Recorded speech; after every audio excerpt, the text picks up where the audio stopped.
Hello everyone and welcome to week 7 of 11355 Education for Diversity in Secondary Education. Today we're going to be looking at inclusive teaching and learning practices again. In particular, we're looking at VARK, which I'll explain in just a moment for those of you who aren't familiar with the term. I hope that those of you who are on prac are having a good time on your placements. Yeah, and if you're not, maybe enjoying a little bit of a break this week.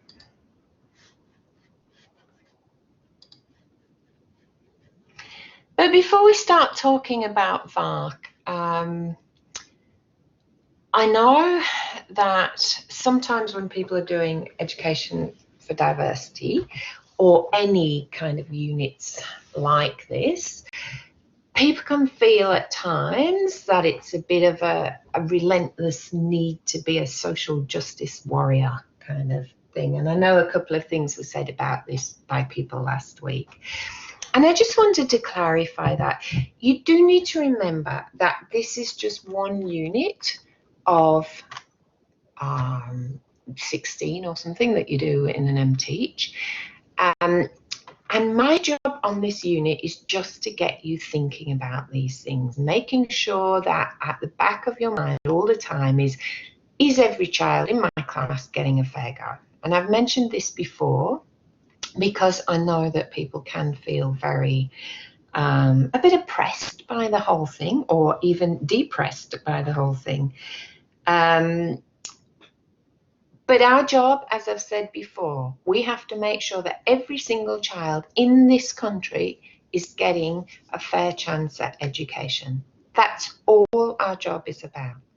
Making sure that everybody, every single child in this country is getting an equal opportunity to learn as every other one.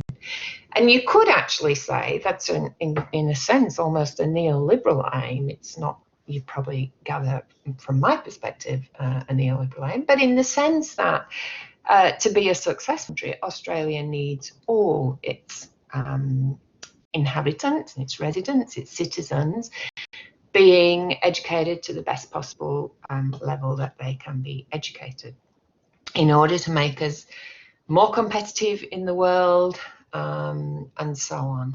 So we can see it in that way. If you're more comfortable with that, look at it that way, that actually what we're aiming to do here is make our country successful. It's not the way I view it. I do believe that there is a need still for us to work on social justice, particularly in the context of ableism. I think that is far, far behind.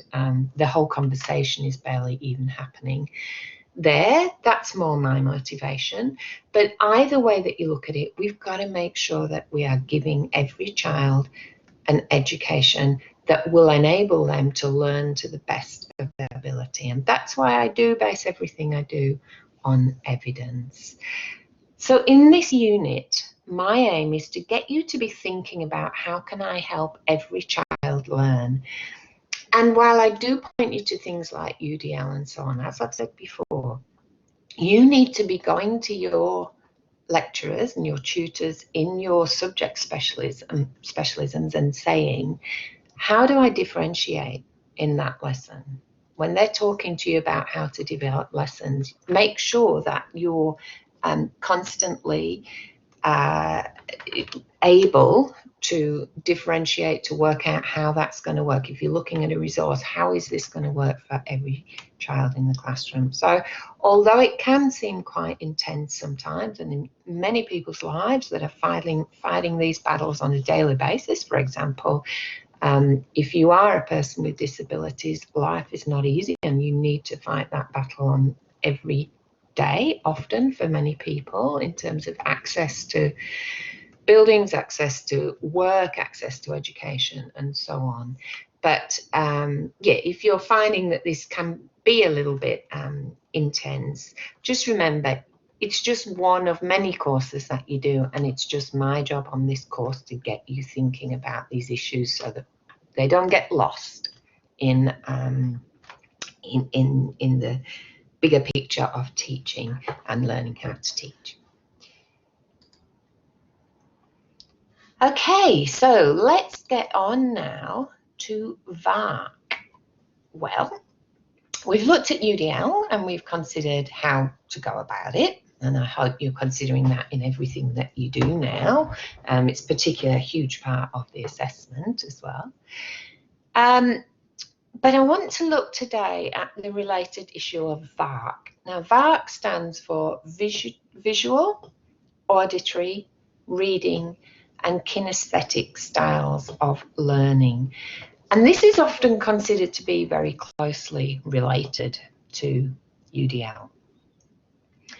So in the early 90s, a New Zealand man, Neil Fleming, decided to explore how people like to be presented information. And in the context of directions, he asked people whether they prefer to be told directions or to have a map sketched for them. So basically, he was exploring people's preferences around information and the way it's presented to them. Now, he then went on to suggest that people have different learning styles. We've previously had VAK, which was just visual, auditory, kinesthetic. We've had assimilators and convergers, but for some reason, VARK stuck, and it was adopted by millions, including teachers, and it's still something, and you probably hear lecturers talk about it even today, and something that's really stuck around. It might, I think, just have been part of the self-esteem movement of the 80s and 90s, you know, this idea that we're all special and therefore we all have a special learning style.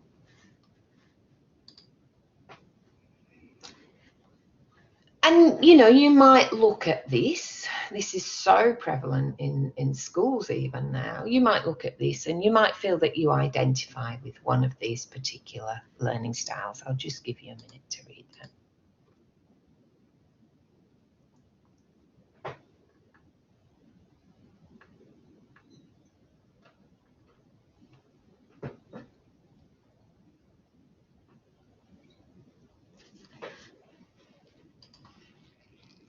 And as I say, VARK has been very, very pervasive in education. It's, you know, according to Polly Hussman, by the time students get to college, they've already been told you're a visual learner or you're an auditory learner. And the problem that this creates is that students are then very quick to blame their academic failures on their teacher's failure to learn teaching style with learning style. And you will get this in secondary schools. You'll get lots of people telling you, oh, but I just can't do it that way because I'm a visual learner, or your style of teaching doesn't work for me because I'm an auditory learner, or whatever. But the question is there anything in this VARK thing at all? According to many researchers, VARK's just not a thing, at least not as it has been applied in the classroom. And there's a profusion of studies now, and you can see some of the headlines here, that show that learning styles are actually not a consistent attribute of an individual. So visual learners are not always visual learners. And cognitive function, perhaps most interestingly, is that cognitive function is not more effective if teaching is consistent with a person's preferred learning style. So what I mean by that is that students that claim to be auditory learners don't actually do any better on listening comprehension tests than they do on reading comprehension tests, and vice versa.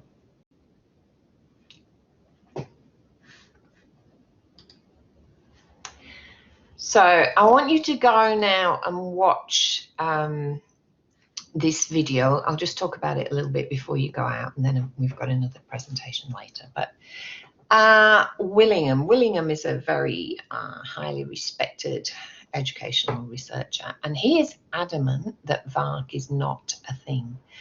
He says, yeah, okay, people definitely have different abilities from each other in relation to reading, listening, or physically doing things and working things out. But learning styles theory predicts that catering to a preferred processing mode of a student will lead to improved learning. And that if the student prefers a particular style and uses it to study, that will result in improved learning.